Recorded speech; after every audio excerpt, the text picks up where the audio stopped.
Hola a todos, buenas noches. Gracias por estar conectados puntualmente y perdón por la espera administrativa.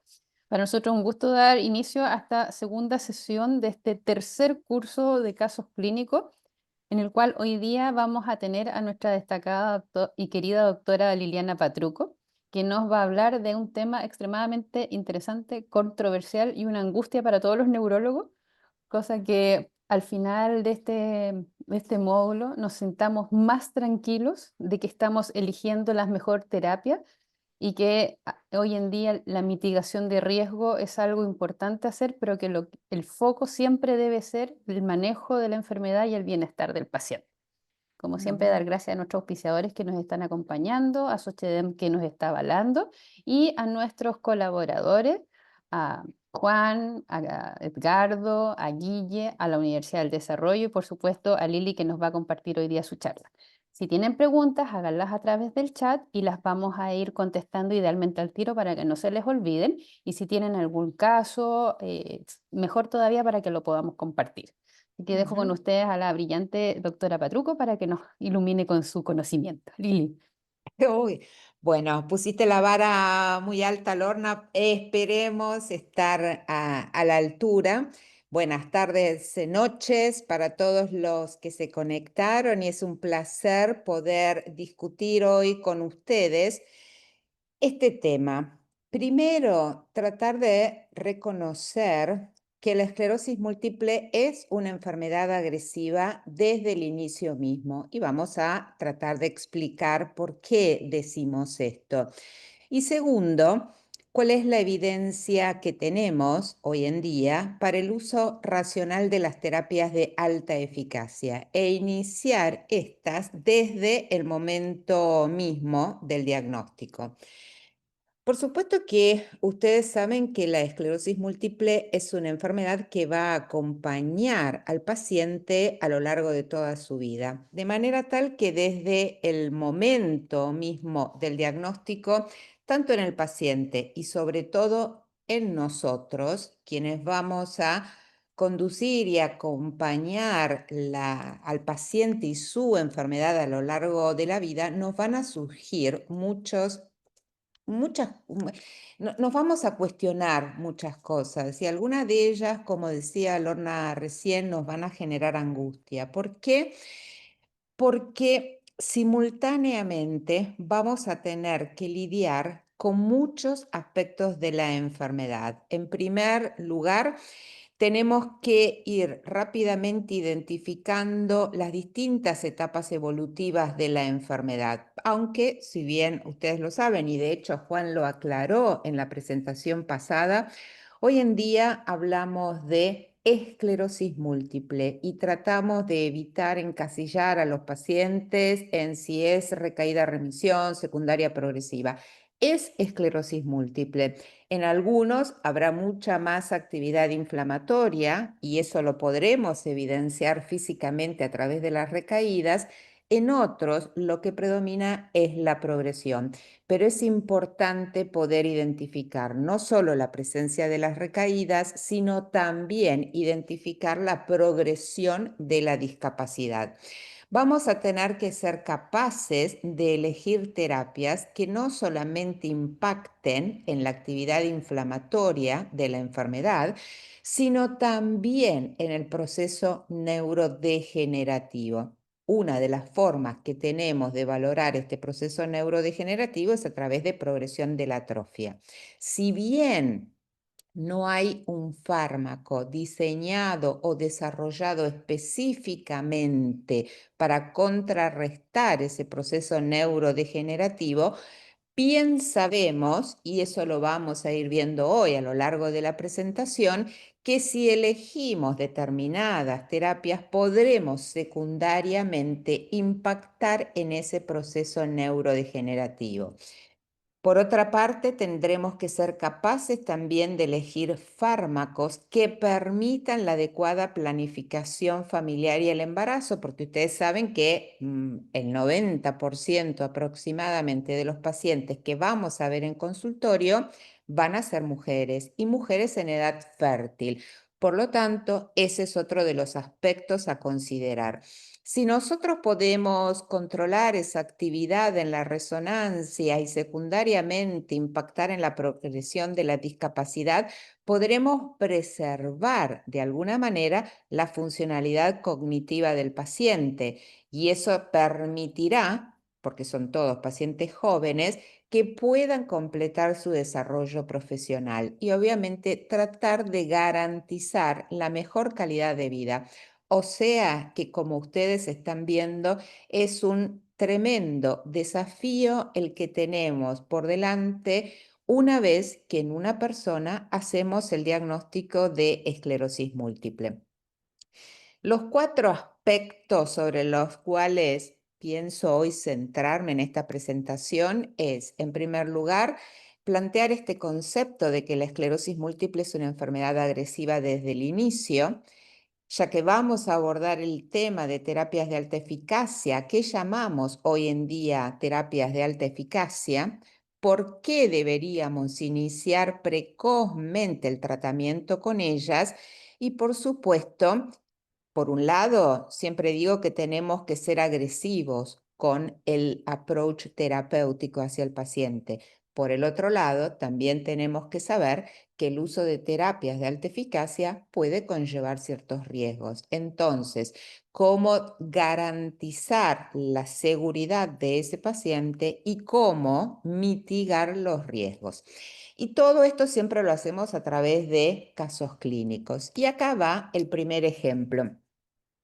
Y este es un varón que tiene 33 años, que además, como comorbilidad presenta hipertensión arterial, es tabaquista y que en abril del 2019 había presentado un evento de parestesias en 4 miembros, no había habido en ese momento afectación de la fuerza muscular, sí urgencia miccional y resolvió esto en forma parcial.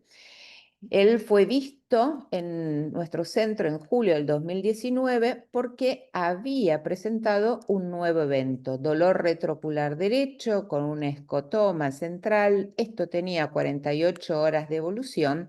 Él recibe tratamiento con corticoides endovenosos, altas dosis, 5 gramos en total, y resuelve completamente. De manera tal que tenemos un paciente joven, tabaquista, hipertensión arterial como comorbilidad, que en un periodo corto de tiempo, en 3 meses, hace 2 eventos. Un primer evento, donde por lo que relata el paciente impresionaba ser de topografía medular, otro en el 19, unos 3 meses más tarde, en julio, una clara neuritis óptica derecha, hace el tratamiento con prednisolona. Su EDC será de 2,5 como consecuencia de esta hipopalestesia que tenía a nivel de los miembros inferiores y la hiperreflexia generalizada. Su segundo evento, que era la neuritis óptica, había tenido una recuperación completa, con lo cual su agudeza visual volvió a ser normal. Y esta era la resonancia. Secuencias de FLAIR en donde vemos múltiples lesiones, sobre todo a nivel supratentorial, claras lesiones periventriculares que son bien perpendiculares a los ventrículos laterales, como todas estas. Y la vez pasada, cuando Juan daba su presentación, habíamos dicho que es importante reconocer bien la topografía de las lesiones. Entonces tengamos en cuenta que esta no es una lesión yuxtacortical, esta es simplemente una lesión que está ubicada a nivel de la sustancia blanca, y decimos que no es yuxtacortical porque ustedes ven que se interpone sustancia blanca entre lesión y corteza. Esta sí claramente es una lesión yuxtacortical.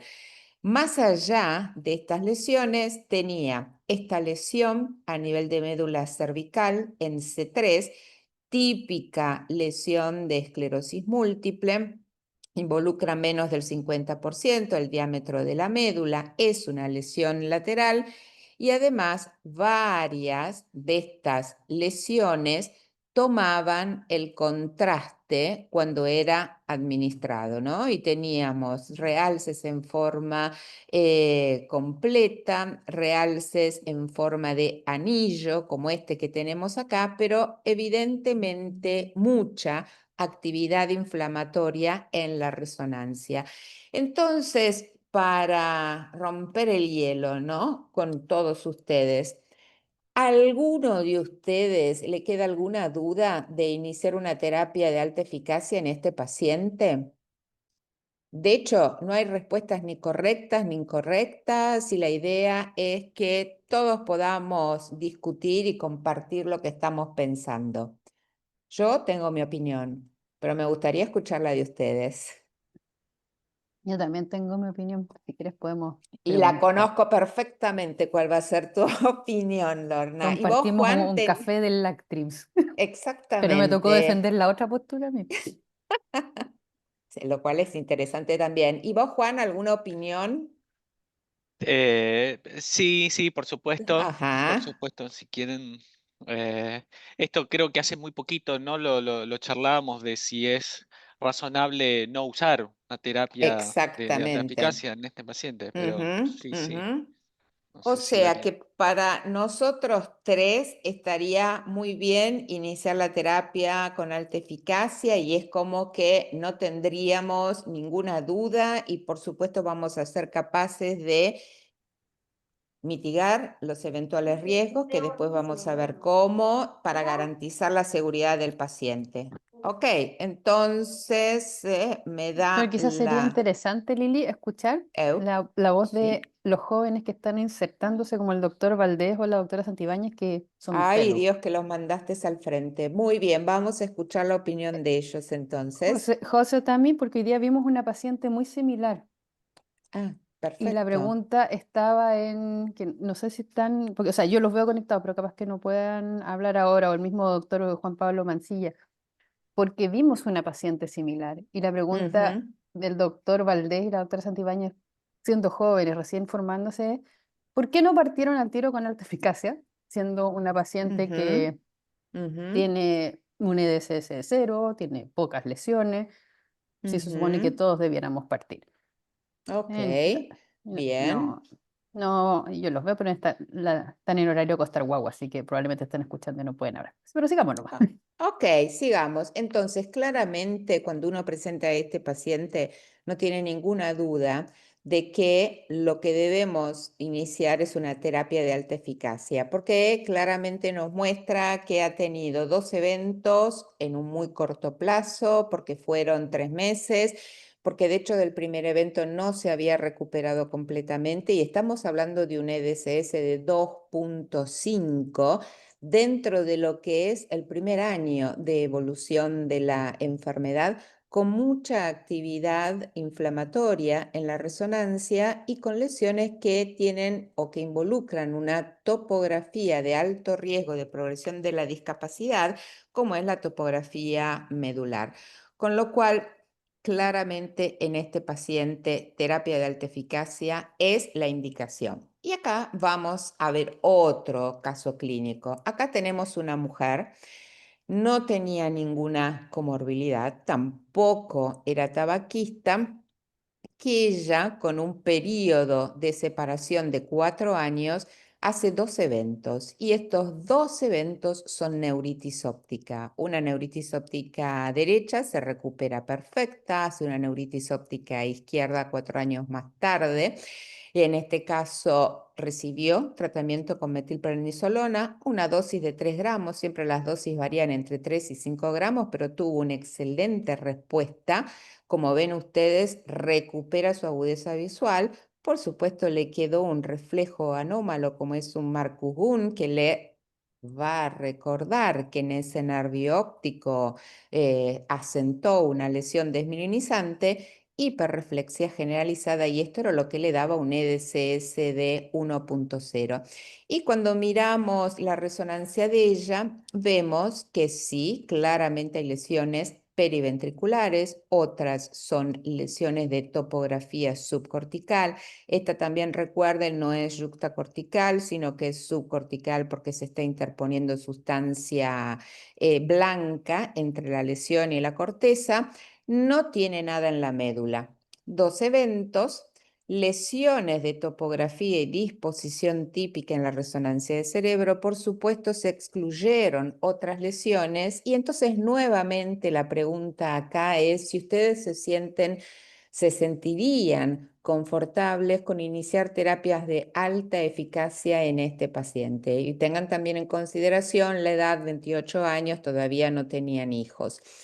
¿Les resulta tan claro o tan fácil tomar la decisión de iniciar una terapia de alta eficacia en esta paciente o no? ¿No es algo que le generaría preocupación? Están contestando por el chat. Que Yo encuentran, eso no lo estoy pudiendo ver, así que ustedes sí, denme una mano porque sí, que lo ideal sería la terapia de alta eficacia, que no les complicaría. Le hemos me enseñado parece. bien. Ok. Yo, yo, Sí, Liliana, por ahí Juan. tengo un planteo que es el de, Sí. si por ahí, argumentando de en qué instancia se podría no pensar una terapia de alta eficacia, el de si por ahí a estos pacientes en los cuales le vemos poca actividad o eventualmente a la paciente anterior que le Sí. vemos bastante actividad de entrada, pero no sabemos cómo va a evolucionar. Es cierto que tenemos datos estadísticos Ujú, en general que nos dice que esos pacientes van a seguir teniendo actividad, pero en ese paciente individual ujú, no sabemos cómo va a evolucionar. sí. Y muchas veces nos encontramos en situaciones en donde vemos esos pacientes, pensamos en terapias de alta eficacia y entre que lo conseguimos, la pelea de acceso, la vemos, no sé, a los 6 meses, al año, no conseguimos la medicación y no le volvió a pasar nada. Es cierto Ujú, que la estadística no muestra eso en general. Mi argumento ujú, es, por ahí no para la paciente anterior, pero podría aplicar, sobre todo para este paciente, si no podríamos controlarle la enfermedad con terapias de menor eficacia, y ujú, eventualmente estaríamos, no sé si pagando menos, por ahí obteniéndola desde un lado más fácil desde el acceso, exponiéndola a menos riesgo, quizás, y ese por ahí es el planteo de qué rol o cuál podría llegar a ser el rol de una terapia de menor eficacia, el de si no podríamos llegar a controlarlo con un poco menos, ujú. y no tener que salir a usar terapias de alta eficacia en todos, por ahí en estos pacientes que tienen menos actividad. Entonces, por ahí Sí. es mi planteo intentando ser No, por abogado del supuesto. diablo. No, y me encanta ese planteo porque abre la discusión. De hecho, si estamos ante ese escenario y frente a la dificultad de poder conseguir una terapia de alta eficacia, y vos decís, ok, tratarla la tengo que tratar, esto es lo que puedo conseguir, lo podés iniciar, pero a sabiendas de que lo más probable es que ese paciente falle. Y de pronto falle, no porque vos le vayas a ver una recaída, porque tal vez siempre el evento clínico es menos frecuente, pero lo más probable es que cuando vos hagas una resonancia de control a los 6 meses de haber iniciado el tratamiento, vas a encontrarte probablemente con evidencia de que hay nuevas lesiones o hay actividad. La idea es en ese momento cambiar tu tratamiento. Indudablemente ahí vas a tener que saltar a una terapia de alta eficacia. Yo no digo que no podamos iniciar el tratamiento con terapias de moderada eficacia. A lo que siempre voy es que probablemente los que terminen pagando el costo de esas decisiones sean los pacientes, porque tal vez cuando vos monitoreando detectes la falla y cambies, el paciente pudo haber adquirido o sumado discapacidad. Entonces, yo entiendo muy bien, una cosa es hablar de lo que haríamos en un mundo ideal, donde conseguimos todo, donde tenemos todo a disposición, otra es nuestra realidad. Si nos ajustamos a la realidad, estemos muy atrás del paciente para detectar rápidamente cambios en la resonancia sobre todo y modificar nuestra estrategia.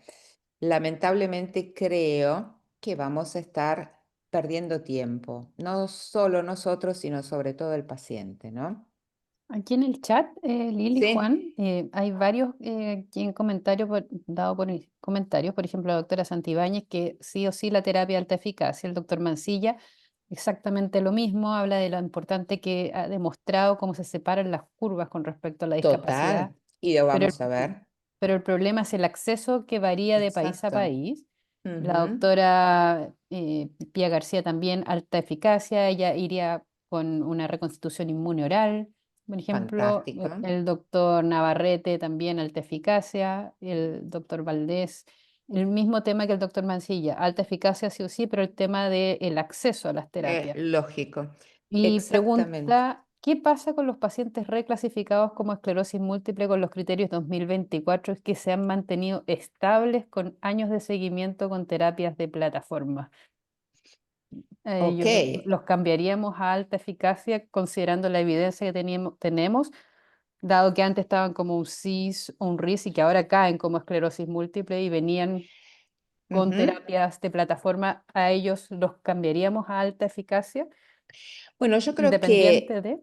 sí, bueno, que ese es otro cuestionamiento interesante, porque muchas veces, y yo también tengo en el consultorio pacientes que por distintas razones vienen recibiendo desde hace años terapias que hoy llamaríamos de plataforma, como puede ser un interferón a altas dosis y que se mantienen estables. Ahora, cuando hablamos de estabilidad, tenemos que considerar o tener bien en claro qué decimos. No tuvo recaída, su EDSS se mantuvo bien, pero más allá de mirar lo que podemos observar en una resonancia convencional, sería importante tener mediciones de atrofia para ver que más allá que no siguió sumando lesiones, no estuvo perdiendo volumen cerebral a una velocidad mayor a la esperable por su edad, por su sexo y demás, que todos los estudios cognitivos son absolutamente normales o sin cambio, porque para eso le estamos haciendo el monitoreo de un año. Si nosotros logramos ver que está absolutamente controlado todos los aspectos de la enfermedad, no tenemos problemas de tolerancia, no me parece una mala decisión seguir con el tratamiento que el paciente seguía o venía recibiendo. Pero si vemos el más mínimo cambio, que se incrementan los tiempos para caminar los 25 metros, que se incrementan los tiempos para hacer la prueba de destreza de los miembros superiores. Si notamos algún cambio a nivel de la evaluación cognitiva, rápidamente, más allá de que no haya visto clínica o que la resonancia convencional no me muestre cambios, sí lo tengo que cambiar. Entonces, a veces uno no puede hacer planteos generalizados para todos los pacientes, pero sí el concepto de monitorizarlos y no solamente usando el EDSS, que es bastante burdo, sino todas las herramientas que tenemos a disposición, es lo que nos va a definir qué hacemos, si es que no empecé con una terapia de alta eficacia, ¿no? De hecho, Carolina Pelayo aquí dice que ella, lo mismo que tú, mantendría un bajo umbral para considerar el cambio. Esa Y, es la con, palabra, bajo umbral, sí. y Constanza Vera nos plantea algo que todos hacemos, uso de rituximab cuando no existe la posibilidad de usar una terapia aprobada de alta eficacia por acceso. ¿Qué Eso es opinas? algo que se usa muchísimo en Latinoamérica, más allá que es una terapia off-label, por supuesto, pero si no tenemos acceso a alguna de las terapias de alta eficacia aprobadas, por lo que vemos en ese paciente, no estamos convencidos de que con una moderada o una terapia de plataforma podemos controlar lo que está ocurriendo. A mí me parece que rituximab es un anti-CD20. Yo entiendo que estaríamos haciendo un uso off-label de esa terapia, pero me parece que es un recurso al cual podemos disponer en esos casos particulares. De hecho, hay un estudio muy lindo que salió de los escandinavos, si no me equivoco, de rituximab y ocrelizumab, que hablaban de que era una muy buena opción y para nosotros es una opción barata. Entonces, creo que Exacto, que es una buena forma que hemos nosotros usado los latinos para tratar de conseguir buena exactamente. Ujú. eficacia cuando no tenemos acceso, no tenemos las terapias, son de altísimo costo, etcétera. Por ¿Puedo decir supuesto. algo, Lorna? Por supuesto, doctor Navarrete. Hoy, perdón, que me meta la cuchara. Lo que pasa es que no Pero voy. no. Doctora Bruca, muy buenas sus casos. Les puedo contar en mi experiencia, si Sí. usted me viera en el video vería que soy bastante viejo. Hace 20 años atrás, más de 20 años, en Santiago nos autorizaron en el hospital, clínica en realidad, a usar rituximab off-label en pacientes con esclerosis. Ujú. Y la verdad es que era tan off-label en esa época que le pedíamos autorización al paciente o a la familia para poder usarlo. Ujú. Y hoy en día, después de 20 años, muchos de estos pacientes lo ven algunos de los colegas que están presentes, especialmente Lorna, que es tal vez, y la doctora Pelayo. Y yo mirando para atrás, no estoy hablando de un trabajo, hicimos un trabajo, un póster, pero estoy hablando de mi impresión. Ujú. Los pacientes que los tratamos con rituximab hace 20 años, comparado con los que no, hoy día, 20 años después, la diferencia es notable. O sea, lo único que me hace sentir a mí es haberme arrepentido de no tratarlos a todos con rituximab. Eh, Ok. porque hay una doctora que, pucha, no la pudimos tratar porque la familia se opuso y hoy en día prácticamente ya ni siquiera puede trabajar como médico, después de 20 años, ¿no? Eso Sí. quería contar, perdón. No, Disculpen bueno, y eso, de hecho, esa experiencia de lo que es la práctica clínica diaria es lo que, como después les voy a mostrar, dicen los estudios. Claramente ahí vos fuiste capaz de ver cómo era distinto la evolución de tus pacientes según el tipo de terapia que usaban. Una alta eficacia, como puede ser rituximab, off-label, estamos todos de acuerdo en eso, era muy distinto en el impacto que tenía en la evolución de la enfermedad que si empezabas con una terapia de baja eficacia o lo que hoy llamamos de plataforma. Y eso después vos lo ves en el seguimiento de los pacientes y como pasa en algunos, como esta doctora que quedó sumamente discapacitada. Eso es evidencia de vida real y de eso tenemos mucho, sobre todo en los últimos años, ¿no? Por eso es que siempre una de las preguntas, cuando hablamos de qué factores limitan el uso de estas terapias de alta eficacia en la práctica clínica diaria, y cuando planteamos el interrogante si sería por falta de accesibilidad, de experiencia en el uso, la seguridad a largo plazo, siempre la respuesta es la falta de accesibilidad, y específicamente en América Latina, pero no siempre es en América Latina. Porque de hecho cuando hablamos o tenemos discusiones con médicos, por ejemplo, europeos, no en todos los países o no todos los fármacos, sobre todo los de alta eficacia, están aprobados para utilizarlos como primera opción terapéutica en el paciente, sino luego de que han presentado falla a la primera opción terapéutica. Con lo cual la falta de accesibilidad es una de las principales razones por lo cual no iniciamos rápidamente con terapias de alta eficacia en todos los pacientes. Y este es un artículo que se publicó el año pasado que habla acerca de cuáles son las barreras que existen en el mundo para poder acceder a alta eficacia.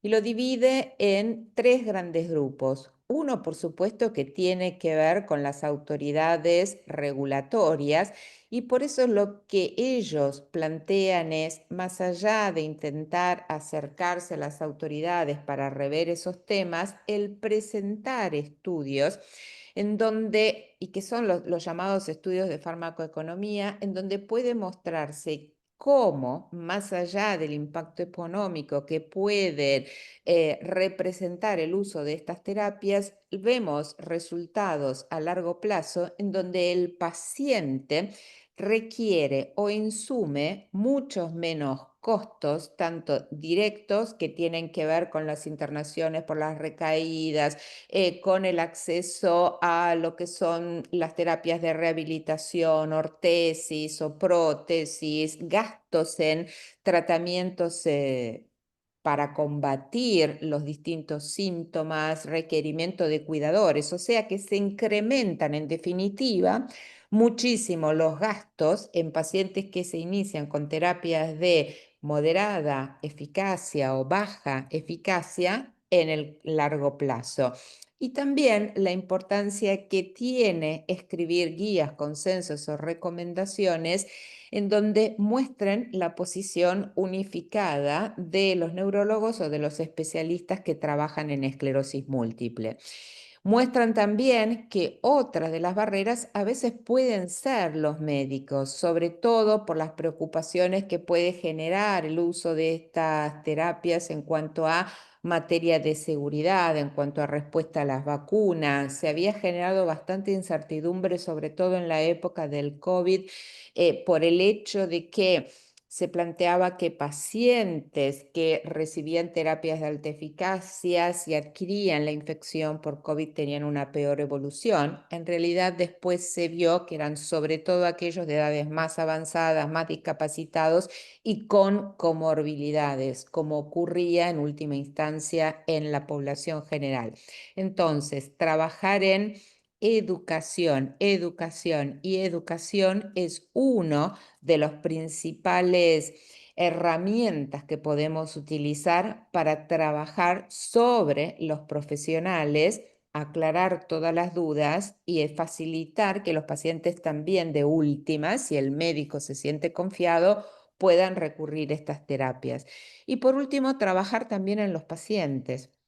Por supuesto que siempre, una vez planteado el diagnóstico, tenemos que discutir con el paciente la terapia. Hay algunos pacientes que están claramente dispuestos a asumir riesgos, pero no todos ellos. Entonces, trabajar en educación en los pacientes, explicándole más allá de los eventuales riesgos de estas terapias, cuáles son sus beneficios y qué es lo que vamos a hacer nosotros para tratar de garantizar al máximo su seguridad. Entonces, si queremos tratar de romper con todas esas barreras, es importante que trabajemos sobre estos tres aspectos y de forma simultánea. Una vez planteado este desafío, siempre decimos que la esclerosis múltiple es una enfermedad agresiva del inicio y en realidad a mí me da la impresión de que es un concepto que es correcto. Y nosotros partimos de la base de que hay dos razones fundamentales o dos mecanismos que son los que están asociados a la discapacidad en esclerosis múltiple. Por un lado, nosotros sabemos la discapacidad que está asociada a la presencia de recaídas, en donde, por supuesto, vamos desde un punto de vista anatomopatológico, tenemos esa actividad inflamatoria focal, que en muchos casos se manifiesta físicamente a través de la aparición de síntomas, que esos síntomas van a depender, por supuesto, del área en donde se ubica la lesión, que generalmente nosotros como medida de resultado utilizamos el EDSS para ver cuán discapacitado queda o no ese paciente después de tener una recaída y que después podemos utilizar otras herramientas como ser la resonancia magnética en donde confirmamos la presencia de lesiones y podemos también agregar algunos biomarcadores. Consideremos que estamos en Latinoamérica y no todos podemos acceder a ellos, como ser también el incremento durante y en etapas previas a la aparición de un evento clínico de los neurofilamentos de cadena liviana. Pero la actividad inflamatoria es claramente uno de los mecanismos asociados con la acumulación de discapacidad. Y el otro tiene que ver con la progresión de las recaídas, de la progresión de la discapacidad, pero independientemente de las recaídas, que es el famoso concepto PIRA, del cual ya venimos hablando hace algunos años y sobre el cual siempre se sigue trabajando para tratar de armonizar cómo definirlo y cómo medirlo. Es interesante saber que cuando hablamos o cuando tratamos de definir PIRA, generalmente siempre decimos que está claramente relacionado con el aumento del EDSS o el EDSS Plus, que recuérdense que incorpora el tiempo que el paciente tarda en caminar una distancia de 7,5 metros, la destreza de miembros superiores. Pero en definitiva, cuando hablamos de progresión independiente de las recaídas, este mecanismo está relacionado sobre todo con el deterioro de la función motora. Esta progresión de la discapacidad, este PIRA, es un fenómeno que es muy precoz y este es un trabajo que a mí me gusta mucho, que es de Pietro y Affaldano, que trabajando sobre el registro italiano de esclerosis múltiple y analizando qué ocurría con más de 5.000 pacientes que habían tenido un primer evento desmielinizante y que fueron seguidos por más de 10 años, lo que nosotros vemos acá en barras azules es progresión de la discapacidad asociada a una recaída, en barras coloradas la progresión independiente de las recaídas, y vemos como claramente predomina el fenómeno de progresión independiente de las recaídas. Pero a lo que voy es que este es un fenómeno muy precoz que ya empieza a diferenciarse a partir del segundo año de evolución de la enfermedad. Y para sumar más evidencia, también tenemos la cohorte de pacientes con síndrome clínico aislado de Barcelona, 1.000 pacientes seguidos durante un periodo de más de 20 años, en donde lo que vieron es que un 8% de la cohorte de pacientes después de un primer evento ya habían desarrollado PIRA dentro de los primeros 5 años de evolución de la enfermedad, la mitad de los pacientes alrededor de los 20 años, y lo que claramente ellos vieron en este análisis es que aquellos que tenían un PIRA precoz, definiendo PIRA precoz como el que aparecía dentro de los primeros 5 años de evolución de la enfermedad, tenían un riesgo incrementado y muy incrementado, que era de 26 veces para alcanzar un EDSS de 6 en el relativo corto plazo, comparados con aquellos en donde PIRA y este fenómeno neurodegenerativo aparecía en etapas más avanzadas de la enfermedad. Y por el otro lado, también los ensayos clínicos nos muestran que la acumulación de discapacidad puede darse en ausencia de inflamación. Tenemos muy bien controlado toda la actividad inflamatoria y sin embargo podemos detectar progresión. Y esto claramente es un análisis interesante que surge de los estudios con ocrelizumab, tanto OPERA 1 cuanto OPERA 2, que si nosotros vemos esto, tiene que ver con la progresión independiente asociada a las recaídas. Esto es un compuesto de progresión de la discapacidad y acá vemos solamente el fenómeno PIRA, en donde claramente, más allá de que hayamos logrado controlar toda la actividad inflamatoria, este fenómeno neurodegenerativo continúa dándose en el paciente. Y la verdad se da porque en esclerosis múltiple tenemos lo que hablamos que es smoldering MS o esta esclerosis múltiple latente. Es bastante difícil lograr una buena traducción de este término smoldering, pero que claramente hace referencia a esta inflamación que es crónica y que está compartimentalizada dentro del sistema nervioso central. Básicamente hay dos fenómenos que son importantes. Uno es lo que es la inflamación aguda, en donde se produce el ingreso al sistema nervioso central de estas células autorreactivas y que van a provocar las lesiones agudas, pero en el momento en que la barrera hematoencefálica se cierra, la actividad inflamatoria persiste dentro del sistema nervioso central. Y estamos seguros de que eso ocurre porque con secuencias no convencionales de resonancia vemos que hay inflamación difusa o una lesión difusa a nivel de la sustancia blanca y eso tiene que ver con activación de la microglía. Vemos que hay lesiones que son crónicas y sobre todo que les aparece ese halo de hierro alrededor, que son los famosos anillos paramagnéticos, que podemos detectar la presencia de esos folículos linfoides terciarios a nivel de meninges y todo eso perpetúa el fenómeno inflamatorio dentro del sistema nervioso central. ¿Y cuál es el problema? que la mayor parte de los fármacos o prácticamente todos los fármacos que utilizamos hasta el momento tienen una capacidad muy limitada de ingresar al sistema nervioso central. Por eso es que siempre decimos que el mejor momento para iniciar estas terapias es cuando predomina la actividad inflamatoria. Y eso es en los primeros años de evolución de la enfermedad. Entonces, para tratar de actualizarnos un poco más y para hablar realmente e involucrar todos aquellos mecanismos asociados a acumulación de la discapacidad, por un lado, claramente tenemos la discapacidad que se asocia a las recaídas, pero el otro lado, lo que nosotros tenemos es la acumulación de la discapacidad secundaria a esa inflamación crónica que se da dentro del sistema nervioso central.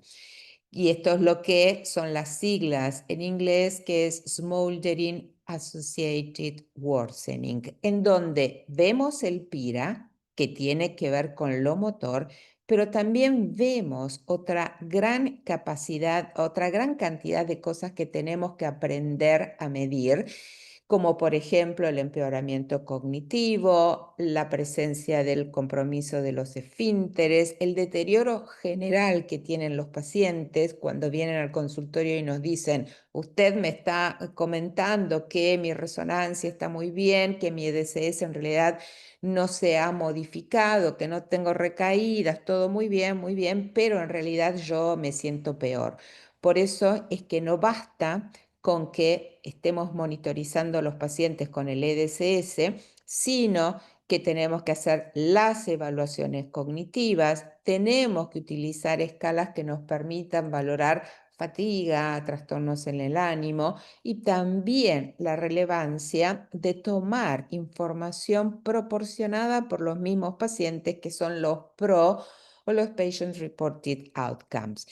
Obviamente tenemos forma de detectar la presencia de estos dos mecanismos. Es más complejo en el ámbito de nuestra clínica o de nuestra práctica clínica diaria poder detectar en profundidad este empeoramiento asociado a la inflamación latente dentro del sistema nervioso central, pero las mediciones de atrofia, ciertas técnicas de resonancia magnética o incluso neurofilamentos y GFAP, que habla sobre todo de neurodegeneración, los neurofilamentos hablan mucho más de inflamación, son los que me van a poder detectar e identificar la pérdida permanente de la función. Pero a lo que voy con todo esto es, reconozcamos que la esclerosis múltiple es agresiva desde el inicio mismo, que mucho más dañino que la inflamación es el proceso neurodegenerativo, pero que si controlamos la inflamación, secundariamente vamos a poder impactar también en ese fenómeno neurodegenerativo. Y la mejor manera de impactar en este fenómeno neurodegenerativo es utilizando las terapias de alta eficacia. Y acá empezamos con otra discusión acerca de qué llamamos terapias de alta eficacia. Y más allá de que no hay una definición que haya sido escrita y que sea aceptada por todos, tenemos varias opiniones de expertos. Esta es una última opinión o recomendación de expertos que se publicó hace unos meses, en donde como siempre se utiliza el método Delphi para poder obtener y arribar al consenso, en donde ellos utilizaron valores de corte más altos para tener un consenso fuerte y que es más del 80%. Participaron 65 especialistas de más de 50 centros en esclerosis múltiple y entre todos ellos sumaban más de 50.000 pacientes, o sea, un importante grupo de expertos, y lo que ellos establecen es, si vamos a hablar de terapias de alta eficacia, vamos a tener que considerar a todas aquellas que son capaces de tener una importante o significativa reducción, si es que lo comparamos con el comparador utilizado en los estudios pivotales, ya sea un comparador activo, porque en los estudios más recientes obviamente ya no se hacían comparados contra placebo, sino con otro fármaco, sobre en al menos una medida de resultado de inflamación y en por lo menos una medida de resultado de progresión y neurodegeneración. Tenemos que combinar ambas. Y cuando hablamos de inflamación, tienen que demostrar que reducen la tasa anualizada de recaídas prácticamente en un 50% y además reducen la actividad en la resonancia magnética. Hablamos de resonancia magnética convencional, ya sean nuevas lesiones en T2, agrandamiento de previas o lesiones que realzan con el gadolinio en más del 80%. Y además de esto le tenemos que sumar impacto sobre parámetros de progresión o de neurodegeneración, impacto sobre el EDSS y la modificación o sobre el EDSS dependerá siempre del EDSS del cual partimos, tiene que mostrar un impacto sobre el deterioro cognitivo y sobre mediciones compuestas, como puede ser el MS Functional Composite, en donde estamos analizando, además de lo que es el EDSS, cognición. Y cuando hablamos de cognición, tenemos que estar hablando de que si estamos utilizando el dígito símbolo, que es el más común, que no haya un empeoramiento en más de 4 puntos de esto. Y si hablamos del tiempo que el paciente tarda en caminar una distancia de 7,5 metros, que no se incremente en más de un 20%. Estas son las más comúnmente utilizadas, pero sobre todo en algunos ámbitos de investigación, poder trabajar sobre atrofia, poder trabajar sobre biomarcadores y también tener un impacto positivo en todo lo que nos está reportando el paciente. Si un fármaco es capaz de impactar en parámetros inflamatorios, por lo menos en uno de ellos, y por lo menos puede impactar en uno de estos outcomes de neurodegeneración, podríamos considerarlo como una terapia de alta eficacia. Entonces, más allá que no hay consensos, estas recomendaciones de expertos, esta no es la única, pero las conclusiones a las que llegan son muy parecidas a otra recomendación previa de unos años atrás, es tener en cuenta que funcione no solo en la inflamación, sino en la neurodegeneración, que vimos que es tan o más importante. Y en realidad todo lo que son las guías, ya sea de ECTRIMS, de las que provienen también del American Academy, están bastante desactualizadas y por supuesto se está trabajando, por lo menos eso es lo que dijeron este año en ECTRIMS, en una actualización.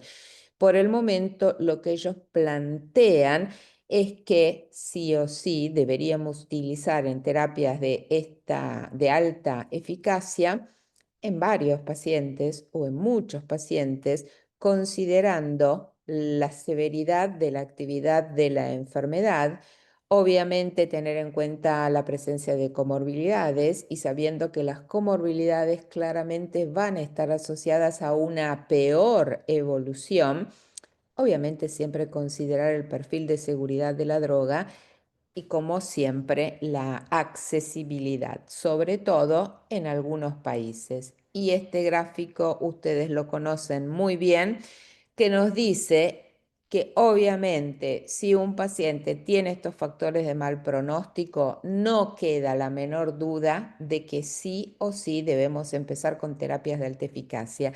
Y de todos estos factores, los que más comúnmente se utilizan son los factores que están relacionados con la resonancia magnética, porque hoy en día lo más probable es que se haga el diagnóstico y sobre todo, como nos mostró Juan, con la actualización o con la revisión de los nuevos criterios diagnósticos del 2024, todos los pacientes con un solo evento y con determinadas características en la resonancia acuérdense que eran al menos 2 lesiones en 5 topografías, e incluso en pacientes con anormalidades en la resonancia magnética, pero sin clínica, vamos a poder hacer diagnóstico de múltiple y tratarlo como tal. Entonces, los factores imagenológicos son los que por lo menos hoy en día tienen mucho peso para definir la severidad de la enfermedad en un paciente e inclinar la balanza para el uso de las terapias de alta eficacia. ¿Alguna duda, algún comentario, algo con lo que no estén de acuerdo hasta lo que hemos dicho al momento? Yo creo que ha sido súper clara. No veo preguntas en el chat y los gráficos Ok. estaban maravillosos. Ay, gracias. Está muy bueno. Ok, ok. Bueno, entonces, seguimos. Por supuesto, saben que paran, interrumpen y digan todo lo que quieren decir, porque este es un espacio creado especialmente para eso. Entonces, la otra pregunta que nos podemos hacer es ¿por qué iniciar precozmente terapias de alta eficacia? ¿Tenemos evidencia? Sí, y es fundamental considerar que el tiempo es un factor crucial en los pacientes con esclerosis múltiple. En muchas otras enfermedades también, pero ahora estamos haciendo foco en esto. Que nuestros objetivos terapéuticos siempre tienen que ser altos. Queremos prevenir la aparición de recaídas, porque si prevenimos esto, prevenimos el empeoramiento que está asociado a las recaídas. Y si controlamos la actividad inflamatoria, podremos de alguna manera prevenir o retrasar la progresión independiente de las recaídas. Retrasamos la conversión a formas secundarias progresivas de la enfermedad y lo más importante es que preservamos la funcionalidad del paciente. Esto desde un punto de vista clínico y por supuesto tenemos objetivos paraclínicos también. No queremos nuevas lesiones, queremos suprimir la actividad inflamatoria, queremos prevenir o enlentecer la atrofia cerebral. Es importante, esto obviamente no tiene que ver con nuestra práctica clínica diaria, pero sepámoslo que también un objetivo es normalizar los niveles tanto de neurofilamentos como de la proteína ácida fibrilar de la glía. Y otros parámetros, y sí, dentro de otros parámetros tenemos los patient-related reported outcomes. O sea, tenemos que ser muy estrictos con nuestros objetivos terapéuticos y tratar de buscar el fármaco que mejor se ajuste a cubrir todas estas necesidades. Obviamente, acá les muestro la foto de la gran cantidad de medicamentos que tenemos hoy en día, simplemente para que se acuerden que algunos de ellos, o la gran mayoría, por así decirlo, los vamos a ir administrando en forma crónica, porque es así como logramos asegurarnos de que funcione. Algunos son claramente inmunosupresores. Estos son los inmunomoduladores, los interferones, el acetato de glatiramar, que cada vez se utilizan menos. Estos son los inmunosupresores, en donde tienen todos los moduladores de fingosina 1-fosfato, dimetilfumarato, teriflunomide y todos los anticuerpos monoclonales. Y por el otro lado, tenemos lo que conocemos como terapias de reconstitución inmune. Las damos durante un periodo acotado de tiempo, pero la eficacia de ese fármaco se sostiene en el tiempo, dentro de los cuales tenemos alemtuzumab, dentro de los anticuerpos monoclonales y administrados por vía endovenosa, y dentro de los orales cladribine. O sea, un amplio escenario de fármacos disponibles para tratar pacientes con esclerosis múltiple. Y esto es básicamente lo que hacemos en nuestra práctica. A veces optamos por lo que es el algoritmo de escalamiento, en donde empezamos, como decíamos antes, como una moderada eficacia, porque estamos priorizando la seguridad, pero como decía alguien también en el chat, es muy importante que tengamos un bajo umbral para identificar tempranamente la falla terapéutica. ¿Por qué? Y porque muchas veces tratando de optimizar la seguridad del paciente y utilizar fármacos en teoría más seguros, nos estamos perdiendo nuestra mejor ventana de oportunidad terapéutica para impactar en la acumulación de la discapacidad. Otras veces elegimos iniciar directamente con una alta eficacia, en donde, tal como su nombre lo indica, ¿qué es lo que estamos priorizando? La eficacia del fármaco. Obviamente, claramente lo hacemos en pacientes con factores pronósticos negativos, pero tenemos que empezar a ir modificando este concepto y ampliar el espectro de pacientes candidatos a recibir terapias de alta eficacia. Sí, obviamente podemos potencialmente exponerlos a un riesgo incrementado de efectos adversos serios, pero después les muestro cómo hacemos nuestra mitigación de los riesgos. ¿Por qué? Porque cuanto más temprana y más agresiva sea nuestra intervención en el sistema inmune, vamos a poder prevenir esta progresión irreversible de la discapacidad. Y fíjense, a mí esto me parece muy, muy gráfico y muy claro para mostrar, ¿no? Obviamente todos nosotros sabemos, y estas son las recaídas, que en la medida en que el paciente crece, se vuelve más viejo, la actividad inflamatoria decae. Entonces, yo empiezo acá justo en el momento en que hay mayor actividad inflamatoria, bueno, con una terapia de baja eficacia. Como no logré controlar nada, paso a una terapia de más eficacia.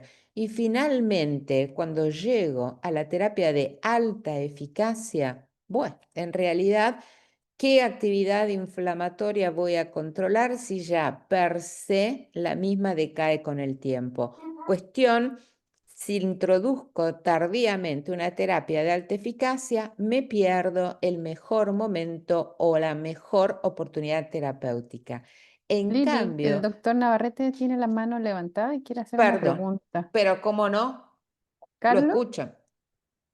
Ah, perdón, es que no, igual estaba esperando que terminara la presentación ahí para preguntar, pero ya que la doctora Lorna me dice, esto se lo pregunto a la doctora Peruca, pero también al doctor que hizo la clase la vez pasada, porque algo se mencionó ahí.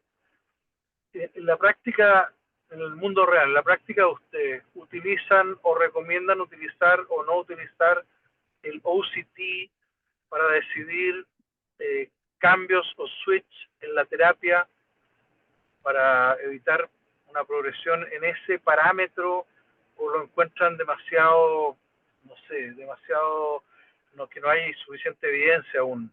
Esa es la pregunta.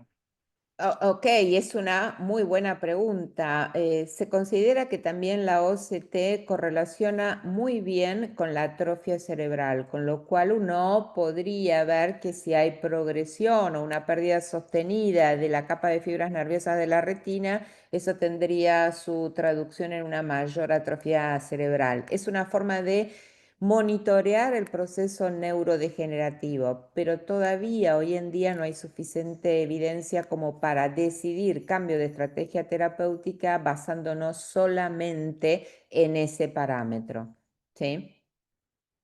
Por supuesto que probablemente en el futuro, si cuando hablamos, porque hoy todo el mundo trabaja con esto de NEDA3, que no es evidencia de actividad de la enfermedad en rezo, en clínica y en progresión del EDSS. Cuanto más cosas agreguemos, si hablamos de NEDA4 porque está la atrofia, NEDA5 porque agregamos cognición, NEDA6 porque agregamos los neurofilamentos y probablemente la OCT, queremos ser mucho más estrictos en la forma de controlar la enfermedad y probablemente los cambios se indiquen mucho antes. Sí, Por el yo solamente, momento, como parámetro solo, todavía no. Sí, Juan, perdón. no, solo quería decir, en este contexto, cuando uno ve que hay una reducción significativa de la capa de fibras de la retina o eventualmente lo llevamos a brain volume loss, a la medición de la atrofia y uno va viendo que va disminuyendo significativamente entre una y otra imagen, es un paciente del cual uno lo mira sin que en teoría tenga otros cambios, lo mira muy en detalle, es decir, uno es más observador respecto al examen físico, es mucho más observador respecto a la función cognitiva, porque hay algo que le está pasando a ese paciente, o sea, si está modificando valores que hoy entendemos que son marcadores del fenómeno neurodegenerativo mucho más rápido, hay algo que probablemente no estemos viendo. Y en ese paciente uno evaluaría qué está recibiendo desde el lado de las terapias y tendría cuidado. Esto, por ahí el concepto de ante una reducción significativa de la tasa de atrofia cerebral, si no tiene cambios, nuevas lesiones en la resonancia, si no tiene recaídas, si no cambia el EDSS, uno no hace nada, pero ese paraguas global uno lo tiene que llevar al paciente individual, porque si ese paciente lo mira más de cerca desde el lado cognitivo, probablemente algo tenga, si no tiene nada y sigue viendo esa tasa de atrofia cerebral, vería con qué tratamientos está, porque si es una terapia de moderada eficacia, Sí. sí, no lo dejaría tan libre bajo estos conceptos de cómo hoy definimos la falla, porque hoy entendemos la enfermedad de otra manera a como la entendíamos hace un par de años, y en ese momento definíamos la falla de otra manera porque entendíamos de otra manera la enfermedad. Por eso es que uno vería paciente a paciente y probablemente en ese sujeto en el cual está viendo estos parámetros de progresión, no lo dejaría tan libre diciendo, bueno, no entra dentro de mis criterios de falla, no voy a hacer nada. Ujú. Muchas gracias a los dos, ¿ah? Exacto. Y me parece que está bárbaro pensarlo de esa manera. Y esto en cuanto, fíjense cómo el impacto del tratamiento precoz impacta también en la progresión de la discapacidad. Todos los criterios diagnósticos se fueron modificando a lo largo del tiempo. Y se fueron modificando no solamente con la idea de que seamos más precisos en hacer nuestro diagnóstico, sino hacerlo antes e iniciar el tratamiento antes. Porque fíjense cómo la probabilidad de que progrese el EDSS en estos pacientes va disminuyendo en la medida en que se actualizan los criterios diagnósticos. Esto está hecho hasta el año 2017. Probablemente con la nueva revisión de los criterios esta reducción siga. El inicio precoz del tratamiento claramente impacta en la progresión de la discapacidad. Y estos pacientes tratados precozmente, fundamentalmente lo que se vio es que tenían este menor riesgo de alcanzar un EDSS de 3.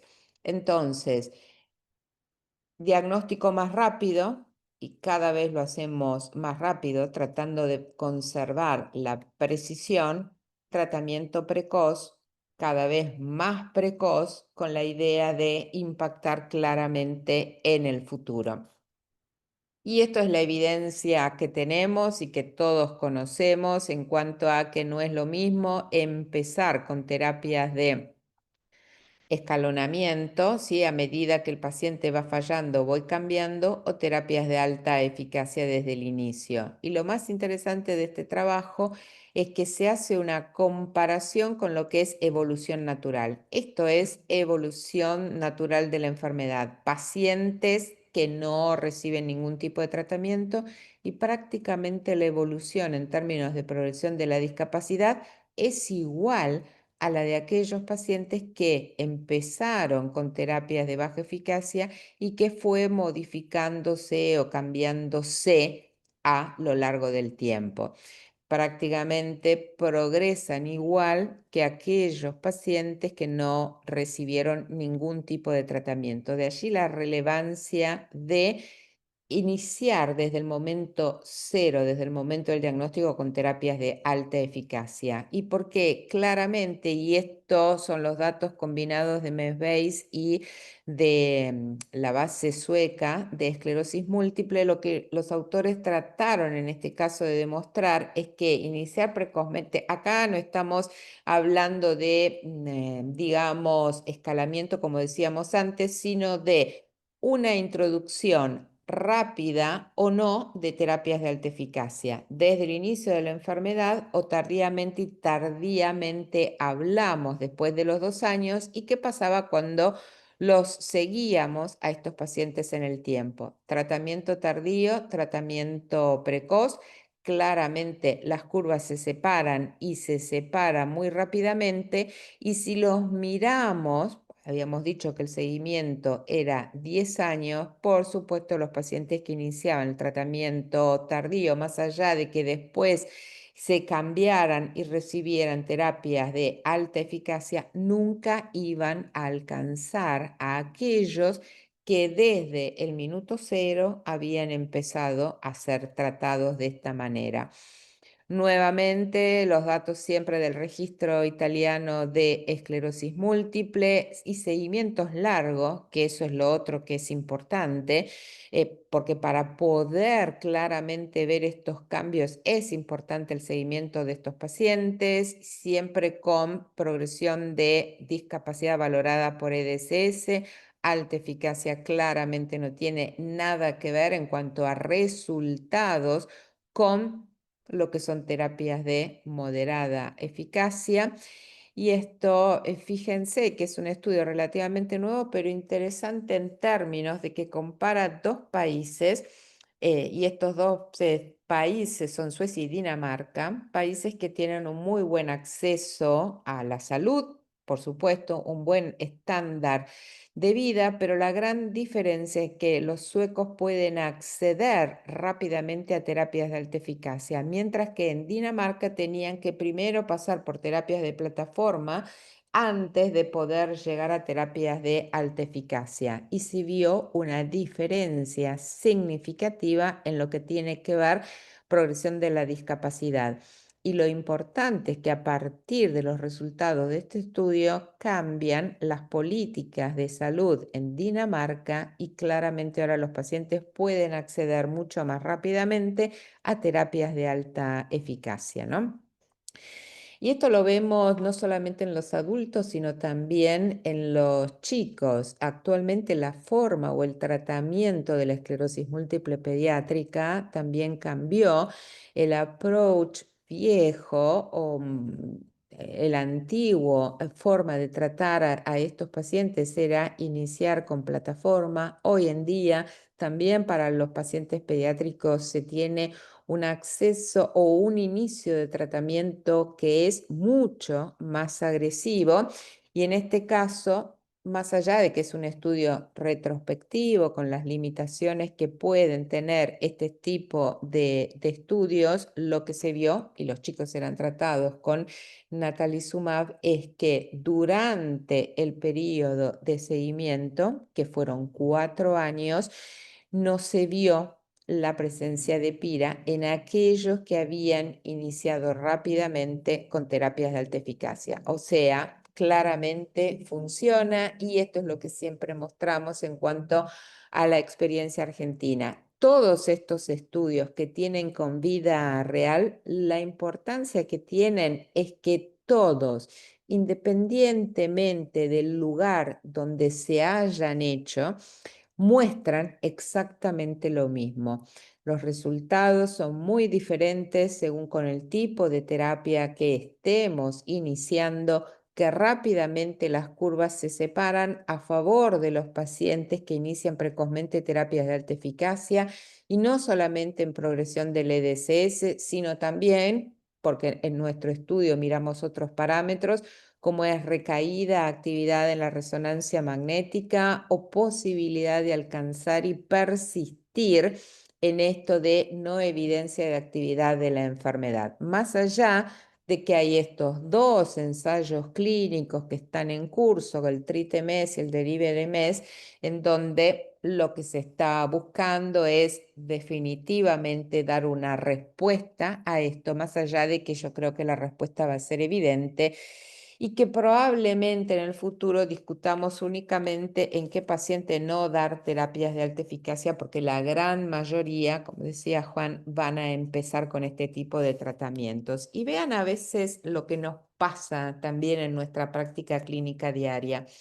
En este varón que había consultado en otro centro, él había claramente en el 2022 trastornos sensitivos en miembros superiores e inferiores de 7 días de evolución y tenía un antecedente de otro evento previo 5 años antes. Claramente en la resonancia se veía la lesión que le estaba dando el síntoma actual, la lesión previa, lesión o lesiones a nivel de la resonancia magnética, supratentoriales claras, infratentoriales también, y en ese momento se decide iniciar tratamiento con fármacos de plataformas, que lo sostuvo durante 2 años y más allá de que por lo menos desde lo que se puede ver claramente desde el consultorio no había tenido recaídas y no mostraba cambios en el EDSS, se hace una resonancia de control y en la resonancia de control aparecen nuevas lesiones claramente. Entonces, la pregunta que uno se hace acá y que es la que hago a ustedes es, me parece que es necesario cambiar un tratamiento. Él había empezado interferones. Ustedes en este caso se inclinan a cambiar por un fármaco de moderada eficacia o alta eficacia. O en realidad no importa, porque lo que realmente importa es cambiar, porque el mero hecho de cambiar ya va a impactar sobre la discapacidad. ¿Qué opinan ustedes? Si hay algo en el chat, Juan, que yo no lo veo, No, Sí, sí, decir. sí. hay dos preguntas en el Ah, chat. Ok. Una es de el doctor Valdés que está hablando del OCT, cuando comentó el doctor Navarrete, Sí, que sí. tiene techo porque los niveles de atrofia elevados ocultan cambios a nivel del parénquima encefálico. El Ujú. OCT sigue siendo una herramienta coadyuvante en este minuto, así que tenemos que, ojalá, tener más acceso y ir ganando más experiencia. Por supuesto. Y la doctora Gallegos habla de, dice, hemos conversado la importancia de iniciar con terapias de alta eficacia, pero en un caso de fallo tratamiento, mi duda va a ¿qué opinión amerita a los expertos en caso de paciente masculino de 29 años que terminó hace 3 años cladribina, post uso Reviv y Fingolimod, mejoró su EDSS a 1 y en reciente imagen de resonancia presenta una parálisis facial periférica y 4 nuevas lesiones? Ujú. Claramente falló a cladribine, hay que cambiarlo a otra terapia. Claro, y En dice realidad, que y tiene, que son asintomáticas, y solo tuvo una ah, parálisis facial periférica, pero no, las 4 nuevas lesiones no había ninguna en el territorio del nervio facial. ok. Eran 2 frontales y 2 cerebelosas, no hay aumento en el ESS. Ok, ¿Postularías en este caso un nuevo curso cladribina pensando que estamos en el año, pareciera ser 5 ya? ¿O pasarías sí. a OCRE, OFA, alguna otra opción? Y uno lo que siempre plantea es comparar la actividad con la actividad que tenía previo al inicio del tratamiento, pero un paciente con un evento clínico, porque es una parálisis facial, más allá que de pronto en la resonancia no podamos ver exactamente la lesión, tiene 4 nuevas lesiones. Me da la impresión que probablemente un tercer curso de cladribine no logre controlar la actividad que está teniendo el paciente. Tal vez una buena opción es pasar a un anti-CD20, ¿no? Con un mecanismo de acción diferente. Eso por lo menos es lo que me plantearía yo si ese paciente fuera mío. sobre todo por el tema de que no es un paciente que arrancó con cladribina, es un No, paciente que no. viene pasando de Reviv, Fingolimod, o sea que su ventana terapéutica empieza a ser cada vez Ujú. más limitada y uno en estos Exacto. pacientes no quiere perder nada de tiempo. Entonces, si le Ujú. queda una tela para controlarle el componente inflamatorio, para intentar evitar la inflamación crónica activa, la compartimentalización es esta. O sea que hay que darles con todo a estos pacientes que ya vienen ciclando de tratamientos y que aún así siguen teniendo actividad. Hay que ser cero tolerantes. Por ahí distinto es el Ujú. escenario en donde el paciente arrancó con cladribina, después de 3 años vemos 1 o 2 lesiones nuevas en la resonancia y uno le puede llegar a proponer o dar una chance a un nuevo curso, pero en este paciente no. No hay Acá No. cero tiempo nos para acaba perder, hay de que darle con dar todo. Nos acaba de dar un To- dato sabroso que tiene 16 años de evolución. Claro, claro, más Ok, todavía para bueno, ok, menos pérdida de tiempo. pero por supuesto, una recaída, 4 lesiones en resonancia, cambiemos mecanismo de acción, un Y antecedente ahí, 20 va a sí, ser muy razonable, sobre muy todo el tiempo de razonable. evolución que tiene, son los Sí. que más tienen evidencia en Ujú. tratar de ralentizar más la progresión. No, y además, viste, considerando que ella nos dice, tiene un EDSS de 1, o sea, es una paciente que a pesar de los años de evolución conserva todavía su capacidad de remilinización, indudablemente tiene reserva y plasticidad cerebral, pero bueno, tratemos de ayudarla a mantenerlo. Entonces, cambiemos el tratamiento. Si hubiera sido una lesión en la resonancia, bueno, 2 lesiones pondríamos como mucho, ok, un tercer ciclo me parece muy razonable, pero en este contexto de cómo lo está presentando, el cambio es la mejor opción. Porque si no, fíjense, ¿no? Cuando decimos, sí, no, bueno, lo importante es cambiar. Y este estudio me pareció que es interesante en el sentido de que más allá de que nosotros planteamos, bueno, sí, indudablemente si cambio es una alta eficacia, pero ¿qué pasaría si cambio a una moderada eficacia? Acá lo que hicieron en este análisis es ver pacientes que habían empezado con terapias de baja efectividad, a un grupo lo cambiaban a alta, a otra moderada eficacia. En un segundo análisis veían aquellos que cambiaban a alta eficacia y los que se seguían manteniendo con la misma, y otro análisis era los que cambiaban a moderada eficacia y los que seguían con una baja eficacia. Si miramos acá, los que cambian a moderada eficacia es lo mismo que si siguieran con la terapia que previamente venían recibiendo. Claramente hay una diferencia, aquellos que cambiaron a alta eficacia, y por supuesto si comparamos lo que pasan a alta eficacia versus moderada, siempre sale ganando la alta eficacia. Entonces, si vamos a cambiar, evitemos 800 pasos intermedios con distintos fármacos que probablemente fallen y que tengamos que cambiarlo. Vayamos directamente cuando decidimos el cambio porque falló a la primera opción, como había pasado en este paciente, en lugar de pasar por una moderada eficacia y ver respuesta y qué sé yo, directamente a una alta eficacia para tratar de recuperar, aunque sea en parte, el tiempo perdido. Entonces, claramente tenemos diferencias en el momento en que escalamos, si hacemos a una moderada o una alta eficacia. ¿Por qué? Porque siempre tenemos que tratar de evitar subtratar a los pacientes. Claramente, las terapias de alta eficacia nos demostraron que son muy efectivas sobre todos los parámetros que fueron medidos e incluidos en los ensayos clínicos.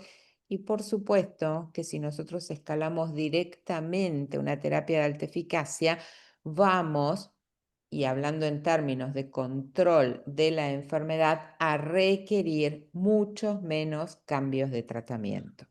Entonces, agresivos desde el inicio, o si no lo fuimos desde el inicio o estamos viendo un paciente que nosotros no habíamos manejado desde el comienzo e identificamos claramente la necesidad de cambiar lo que venía recibiendo, pasemos a terapias de alta eficacia. Y lo otro es hablar de seguridad y mitigación de riesgo, porque siempre seguridad del paciente es algo importante, sobre todo porque los vamos a estar exponiendo a un tratamiento durante un periodo muy prolongado de tiempo, porque la mayor parte de ellos van a iniciar el fármaco siendo relativamente jóvenes. Y claramente las drogas de mayor eficacia son más susceptibles a provocar infecciones en los pacientes, como nos muestra este estudio sueco, en donde claramente el tratamiento con rituximab, que es la línea marrón, está asociado a un mayor riesgo de infecciones si lo comparamos o con la población general o si lo comparamos, por ejemplo, con una droga de menor eficacia como puede ser un interferón o un fingolimod. Pero el hecho o este eventual incremento en el riesgo de las infecciones no tiene que ser una limitante para nosotros y para decidir su uso.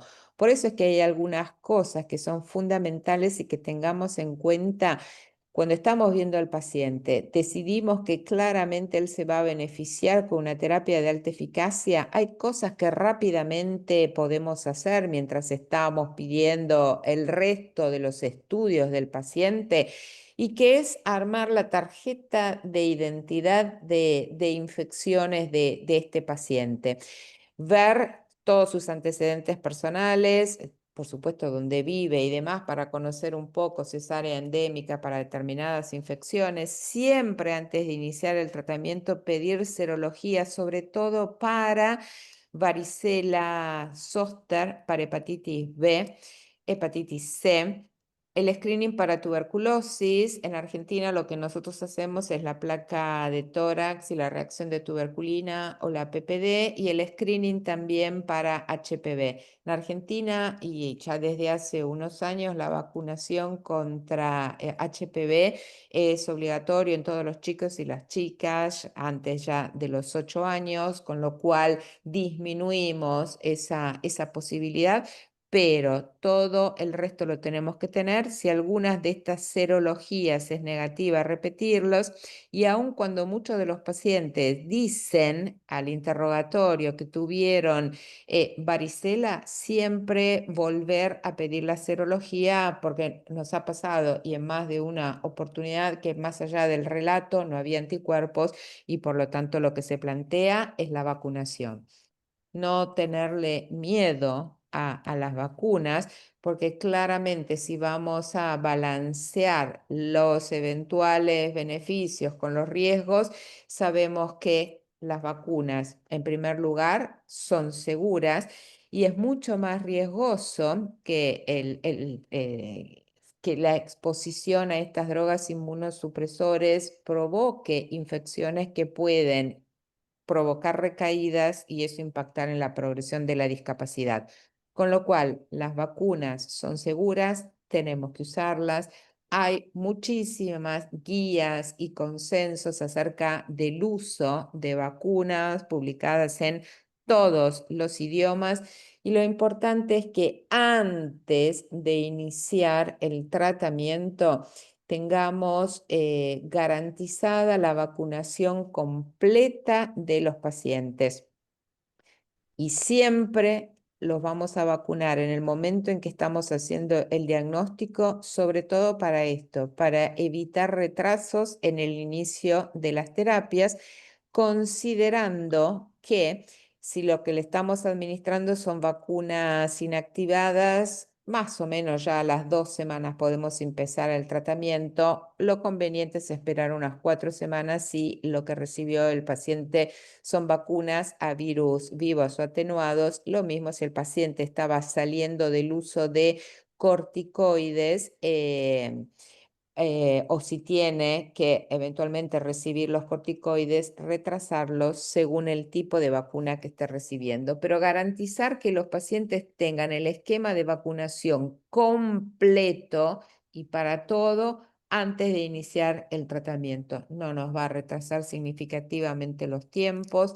El otro miedo era el riesgo de cáncer asociado a terapias y hoy en día tenemos análisis multivariados comparados con las poblaciones generales que nos muestran, esto es una comparación de fingolimod, natalizumab y rituximab, que comparado con población general no muestra un aumento significativo de cáncer, salvo una ligera tendencia en el caso de fingo para tumores dérmicos.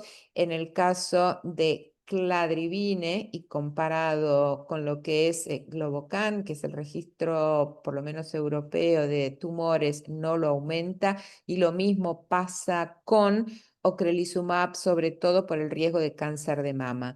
¿Qué quiere decir esto? Que no tenemos que hacer screening oncológicos diferentes o más profundos en los pacientes que van a recibir terapias de alta eficacia respecto de los controles que habitualmente se hace población general. La mayor parte de las pacientes son mujeres y no vamos a tener que hacerles mayor control ginecológico en cuanto a mamografías, por ejemplo, para detectar precozmente la aparición de cáncer porque no hay un riesgo incrementado al uso del fármaco. Con respecto a lo que es la determinación o a las infecciones asociadas a hipogamaglobulinemia, las podemos ver, sí, las podemos ver con el uso de los anti-CD20, deceso de IgG y también descenso en los niveles de IgM. No aumenta significativamente el riesgo de infecciones, por lo tanto, no es que tenemos que activamente recomendar la administración de inmunoglobulinas en estos pacientes.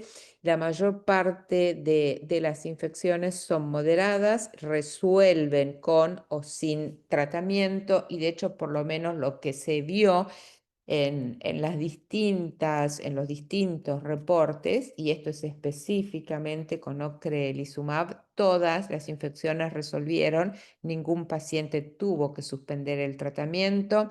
Si usamos terapias de reconstitución inmune como alemtuzumab, acá sí el plan de mitigación de riesgo es mucho más demandante para el paciente, también para nosotros que tenemos que controlar los resultados, ¿no? Pero básicamente, alemtuzumab, como terapia de reconstitución inmune, logra controlar y muy bien la actividad inflamatoria. Sepamos que durante 4 años vamos a tener que hacerle a ese paciente análisis mensuales para controlar qué es lo que ocurre con las plaquetas. Es bastante frecuente la trombocitopenia. Tenemos que también mensualmente hacer control de lo que es creatinina y sedimento de orina a nivel mensual para poder detectar nefropatías, que sí, el síndrome de Goodpasture está relacionado al uso de alemtuzumab, y cada 3 meses hormonas tiroideas, porque también patología tiroidea, sobre todo el hipotiroidismo, se ve asociado al uso de alemtuzumab. Por supuesto, manejables todos ellos, pero que siempre recalcan la necesidad, sobre todo con el uso de alemtuzumab, de trabajar con equipos que sean multidisciplinarios. Con lo cual, si hablamos de cómo mitigar los riesgos en el uso de terapias de alta eficacia, primero tenemos que saber cuáles son los riesgos, seleccionar adecuadamente a los pacientes, vacunarlos previo inicio del tratamiento. El discutir y trabajar con equipos multidisciplinarios es fundamental porque la verdad todo esto claramente ayuda, y eso está demostrado, a disminuir los riesgos. Hoy en día tenemos que ser mucho más agresivos en tratar a estos pacientes e invertir la pirámide, porque eso impacta en lo que es una reducción en progresión de la discapacidad, y siempre poner en la balanza, ¿no? Potenciales riesgos, potenciales beneficios, y siempre la balanza se va a inclinar en que es mucho más beneficioso iniciar rápidamente con terapias de alta eficacia. Con lo cual, como para concluir, podríamos decir que tenemos hoy en día muchísimas más terapias de alta eficacia que, si miramos, y de hecho les mostré los estudios que hay de vida real, de uso precoz versus tardío de estos fármacos de alta eficacia, hay un claro beneficio a favor de su uso precoz, que en realidad hoy en día tenemos mucho más conocimiento acerca de cómo mitigar los potenciales efectos adversos. Por eso es que la discusión que se está dando en estos momentos es ¿por qué no dar terapias de alta eficacia a todas las personas con esclerosis múltiple una vez hecho el diagnóstico? Y esto es algo y que también se discutió en este ECTRIMS acerca de cómo va a ser el futuro del tratamiento en la esclerosis múltiple, en donde por un lado sí seguiremos con los antiinflamatorios, que actualmente las drogas que utilizamos tienen un gran efecto antiinflamatorio, pero probablemente después tengamos que adicionarle terapias que tal vez tengan un mayor impacto en lo que es neurodegeneración, tal vez hacer terapias combinadas con los BTKI. Probablemente tengamos mejores terapias para hablar de reparación del daño. Y no olvidarnos de todo esto, que si bien no son blancos específicos, pero trabajar en el cese del tabaco, trabajar en la dieta del paciente, dieta antiinflamatoria y preservar la salud de la microbiota, controlar más que bien las comorbilidades del paciente, fomentar los ejercicios, el control de las infecciones, la salud mental. Todo esto hace, porque de nada de pronto serviría que iniciemos una terapia de alta eficacia sin controlar todos aquellos otros factores que pueden impactar también en lo que es la acumulación del daño a nivel del sistema nervioso central en estos pacientes.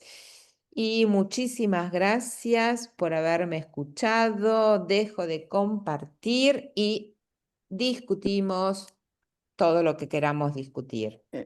Hay una pregunta, Lili, que hizo la doctora Dime. Santibáñez hoy día, que va muy Sí, en uso de esto de cáncer y terapias de alta eficacia. sí. ¿Qué pasa cuando tienes una alta historia personal y o Ujú. familiar de cáncer con la selección de las terapias de alta eficacia? ¿Hay una por la cual tú te inclinarías más que otra o irías más en un tema de mitigación y pesquisa agresiva de cáncer? ¿Qué harías en esa instancia? Obviamente que siempre el antecedente familiar de cáncer es un antecedente importante. Ahora, si la paciente que yo estoy viendo, luego de haber realizado un screening oncológico y perfecto, no tiene evidencia de cáncer, seguiría abogando por el uso de terapias de alta eficacia. Tal vez lo pensaría en el caso de antecedentes muy pesados de cáncer de mama en la familia y tal vez en lugar de un anti-CD20 como ocrelizumab, más allá que se demostró por lo menos que no hay más casos de cáncer de mama en comparación con la población general, si hay antecedentes muy pesados de cáncer, puedo optar por otra terapia de alta eficacia, puede ser un natalizumab, por ejemplo, ¿por qué no eventualmente un cladribine como droga oral? Pero no limitaría, tal vez elijo otra, pero no limitaría el uso de terapias de alta eficacia. Y en el mismo caso de mama, que son, por ejemplo, los BRCA, tienes una historia de BRCA, ¿tú recomendarías tratamiento previo tipo mastectomía, que lo hablé con su oncólogo, previo a iniciar terapia? Bueno, porque viste que en algunos casos suelen hacer la mastectomía y la oforectomía, ¿no? En ese tipo de pacientes. Yo creo que amerita una buena discusión con el ginecólogo, sobre todo conocer, yo no puedo indicar ese tipo de No, tratamiento, no soy quien, no tengo ninguna experiencia, pero si esa es la indicación. Una vez que eso está resuelto y que de hecho la intervención quirúrgica se hizo, empezar con la terapia de alta eficacia. No tiene que ser eso una limitante. Y en ese caso, una vez eliminado el riesgo por la mastectomía bilateral y por la oforectomía, uno puede empezar con un anti-CD20 muy bien también. perfecto. Y lo otro que estuvimos conversando con el doctor Valdés, que no puede iniciar su micrófono, son el Uh, tema de las vacunas. sí, sí. ¿Tú Todo, recomendarías un mínimo de vacunación previa o solamente para terapias de anti-CD20, que son las que tienen más demostrado uso de neumococo, o lo harías transversalmente la no, recomendarías no. para todas? Todas las terapias con las de alta eficacia, fundamentalmente, por supuesto, no solamente para los anti-CD20. Lo que nosotros siempre hacemos es vacunación para hepatitis B, porque excepto que sea personal de salud, lo más probable es que no la tengan. Siempre descartar hepatitis C. Bueno, con hepatitis A no hacemos absolutamente nada. Vacuna antigripal, la vacuna para neumococo, vacuna para varicela en caso de que el paciente no la haya recibido, o la vacunación incluso para HPV. O sea, todo lo que tiene que ver con ¿cómo se dice? La tarjeta, viste, la tarjeta de vacunación, las tiene que tener todas al día.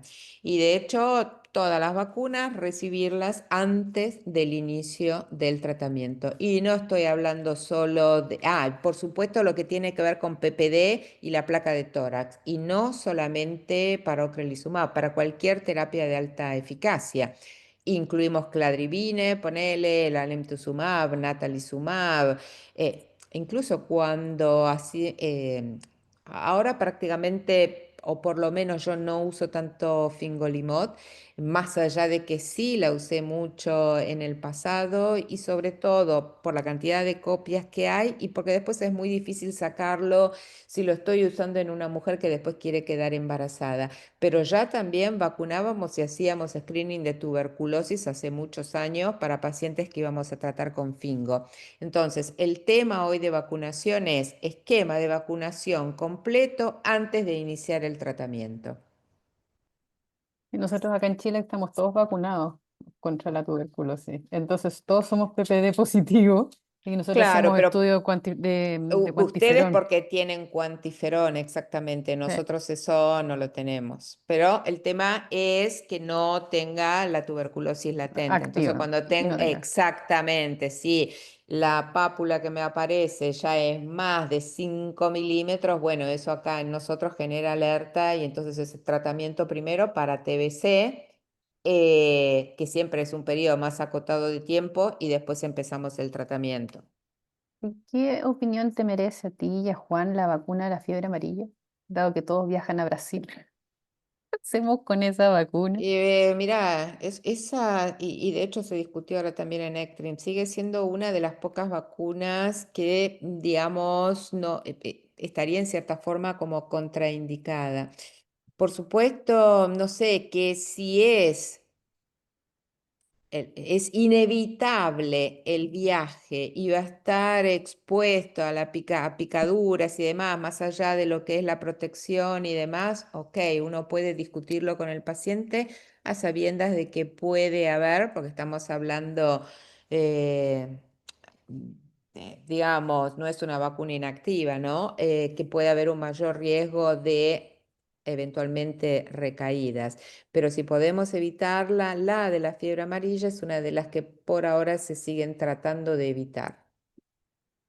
No sé si habrá más preguntas en el chat, ya las contestamos todas. Y había una de una cosa más legal que la contesté yo, porque un tema de acceso en Chile, entonces, Mm, que era En de eso escalamiento. Sí, en eso no, no pero podemos ayudar, lamentablemente.